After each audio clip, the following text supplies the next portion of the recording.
The last bell of spring. It all began on a rainy Monday morning in early spring. The corridors of Elmwood High buzzed with the usual chatter of students trying to escape the dreary weather.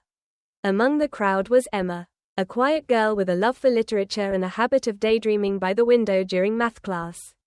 She wasn't unpopular, just unnoticed. That day, everything changed. She forgot her umbrella, of course. Typical. As she stood by the front door, watching the rain pour like a waterfall, a voice broke through her thoughts.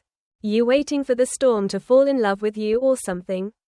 It was Lucas, the boy with the charming smile, messy brown hair, and a reputation for being both brilliant and reckless.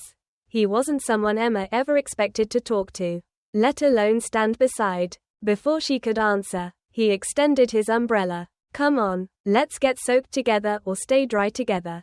From that moment on, the story of Emma and Lucas unfolded like pages in her favorite novel. They started walking home together every day. They shared playlists and talked about dreams and fears under the dim street lights. Lucas introduced her to late-night coffee, and she taught him to appreciate poetry. Their worlds, once so far apart, began to blend. He showed up at her house with hot chocolate on the day her dog passed away. She stayed up with him all night before his big exam when anxiety wouldn't let him sleep. The more time they spent together, the more invisible walls crumbled. But like all good stories, theirs had complications.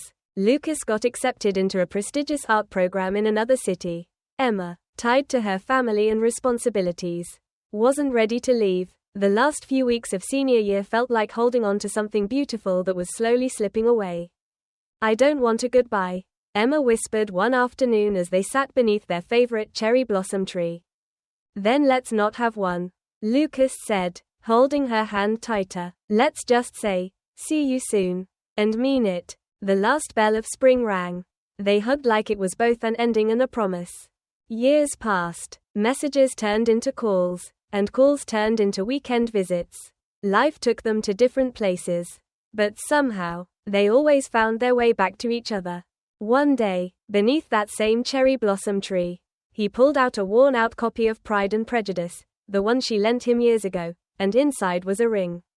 I figured we should start our next chapter. And she said yes. A chance encounter. On a sunny afternoon, Lily sat in the corner of a quiet cafe, sipping her coffee while reading a book. She wasn't expecting anything out of the ordinary that day, but fate had other plans. As the door swung open, a young man named Ethan walked in, his eyes scanning the room for a place to sit. The cafe was almost full, but there was one empty chair, right across from Lily. He hesitated for a moment before walking over and asking if the seat was taken. With a warm smile, she shook her head. They sat in silence at first, both feeling a bit awkward. But soon enough, their conversation began to flow. They talked about everything, from their favorite books to their dreams for the future. What started as a simple conversation turned into a deep connection, something neither of them had expected. As the hours passed, the cafe began to empty, but neither of them wanted to leave. It felt as if time had stood still.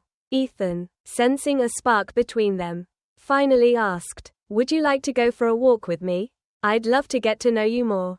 Lily smiled, her heart racing. She had never believed in love at first sight, but something about this moment felt different. From that day on, Lily and Ethan spent more time together, their bond growing stronger with each passing day.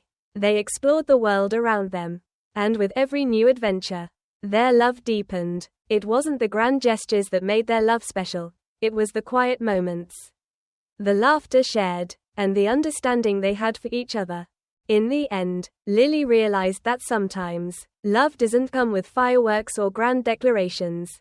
Sometimes, it begins with a simple conversation and the willingness to take a chance on someone.